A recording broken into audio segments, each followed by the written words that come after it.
नमस्कार. पुन्हा एकदा विमान अपघात. 7 जणांना घेऊन जाणारी एअर ॲम्ब्युलन्स क्रॅश.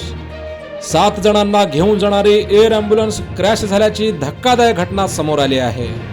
हे विमान दिल्लीला जात असताना घनदाट जंगलात क्रॅश झाल्याची माहिती काल रात्री समोर आली आहे. सुरुवातीला पलामू आणि लातेहार दरम्यान एक एअर ॲम्ब्युलन्स बेपत्ता झाल्याचे वृत्त समोर आले होते.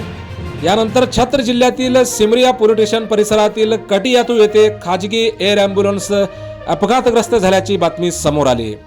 या एअर ॲम्ब्युलन्समध्ये 7 जण असल्याची माहिती समोर येत आहे. ही एअर ॲम्ब्युलन्स काल रात्री दिल्लीला पोहोचणार होती, परंतु खराब हवामानामुळे रांचीहून उड्डाण केल्यानंतर अवघ्या 20 मिनिटातच या एअर ॲम्ब्युलन्सचा अपघात झाला. रांची विमानतळावरून एक चार्टर्ड एअर ॲम्ब्युलन्स विमानाने उड्डाण केल्याचे वृत्त आहे. त्यांनी पुढील स्थानकाशी संपर्क साधला. त्यानंतर नियंत्रण पुढील स्थानकाकडे सोपवण्यात आले, परंतु त्यांचा संपर्क तुटला. विमानाचे रांची विमानतळाशी संपर्क झाला नाही.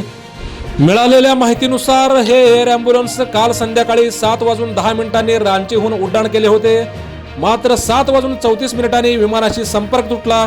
रांचीशी संपर्क तुटल्यानंतर विमान वाराणसी एअर कंट्रोलशी संपर्क साधू शकले नाही.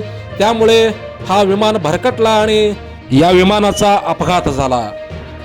विमानाचे शेवटचे लोकेशन लातेहार आणि पलामू दरम्यानच्या घनदाट जंगलात आणि डोंगराळ भागात दिसून आले.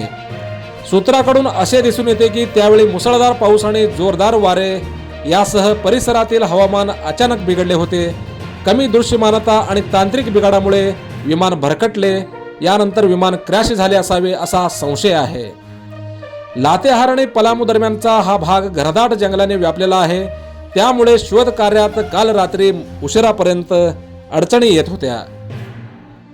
2025 पासून अनेक विमान अपघात घडले. या विमान अपघातांची संख्या पाहता विमान प्रवास सध्या सुरक्षित राहिला आहे का, हा मोठा प्रश्न निर्माण झाला आहे. मोजक्या, निवडक आणि महत्त्वपूर्ण बातम्या पाहण्यासाठी सबस्क्राईब करा हेलो सोलापूर न्यूज चॅनल आणि नोटिफिकेशन मिळवण्यासाठी बेल आयकॉन प्रेस करायला विसरू नका. धन्यवाद.